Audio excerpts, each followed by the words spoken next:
What really happens when your debt is sold to a collection company? So typically we'll have a regular consumer account. It could be a credit card, it could be loans, it could be a utility bill, such as a phone bill, electricity bill. And what happens is you may default on these payments. And these defaults can range anywhere between 3 to 6 months. Now, legally, a creditor can send over that debt to a collection company within 30 days of you being past due on that notice.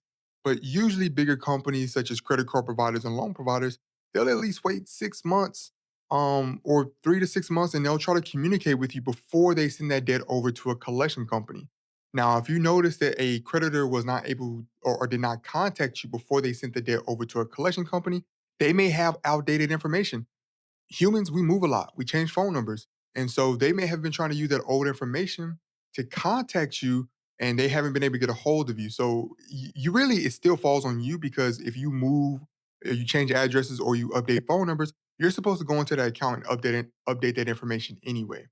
Now, after they've tried to contact you for so many times, let's say 3 to 6 months, usually closer to that 6 month range, they are then going to contact the collection company that they usually work with, and they're going to sell that debt over to the collection company.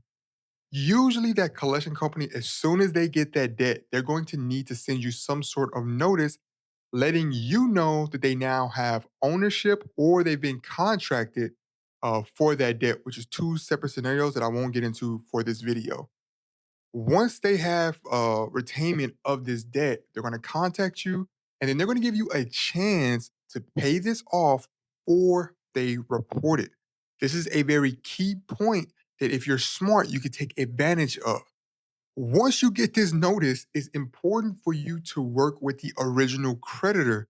Contact that original creditor, which you should have done in the first place, and confirm that they are indeed the collection company that has retainment over the debt.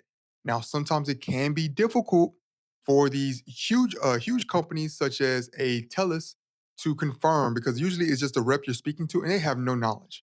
So you can either communicate with the original creditor or you can go to the collection company and get proof of debt before they report this information to your credit report. Because if you wait too long, then it reports, and now we have to go through a long process.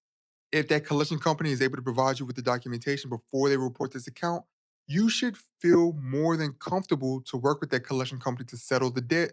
But you also want to get in writing that they're not going to report this to your credit report. This could be via email, this could be via letter. It does not matter. You want some sort of documentation that they're not going to report it. This is the easiest way to avoid having a collection company reporting onto your credit report.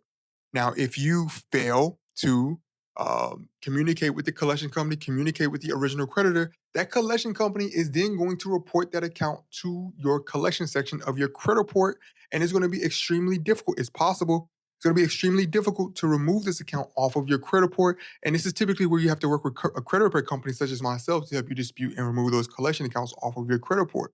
So, if anything, you can save yourself the hassle, but this is essentially the process of what it looks like when a collection company purchases the debt.